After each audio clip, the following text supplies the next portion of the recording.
বিশ্বের বিভিন্ন দেশে বেড়ে চলেছে বায়ু দূষণের মাত্রা। দিন দিন ঢাকার বাতাস দূষিত হয়ে উঠছে। চলতি বছরের শুরুতেই টানা কয়েকদিন বাতাসের মান খুবই অস্বাস্থ্যকর ছিল।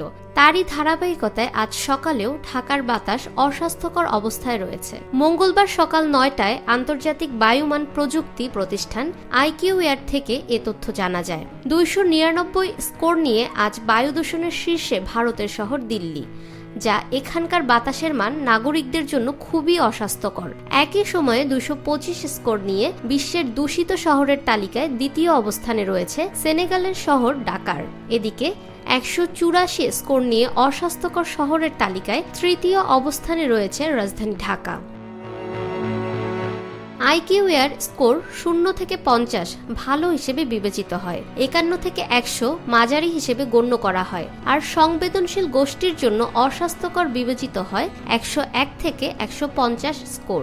151 থেকে 200 হলে তাকে অস্বাস্থ্যকর বায়ু বলে মনে করা হয়। 201 থেকে 300 এর মধ্যে থাকা AQI স্কোরকে খুবই অস্বাস্থ্যকর বলা হয়। এ অবস্থায় শিশু, প্রবীণ ও অসুস্থ রোগীদের বাড়ির ভিতরে এবং অন্যদের বাড়ির বাইরে কার্যক্রম সীমাবদ্ধ রাখার পরামর্শ দেওয়া হয়ে থাকে।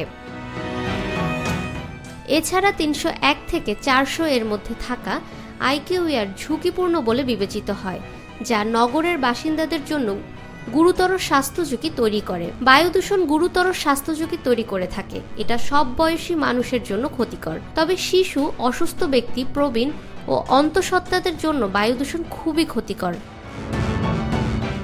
ওয়ার্ল্ড হেলথ অর্গানাইজেশনের মতে বায়ু দূষণের কারণে প্রতি বছর বিশ্বব্যাপী আনুমানিক 70 লাখ মানুষের মৃত্যু হয়। বায়ু দূষণে প্রধানত স্ট্রোক, হৃদরোগ, ক্রনিক অবস্ট্রাকটিভ পালমোনারি ডিজিজ, ফুসফুসের ক্যান্সার ও শ্বাসযন্ত্রের সংক্রমণ থেকে মৃত্যুর হার বাড়ে।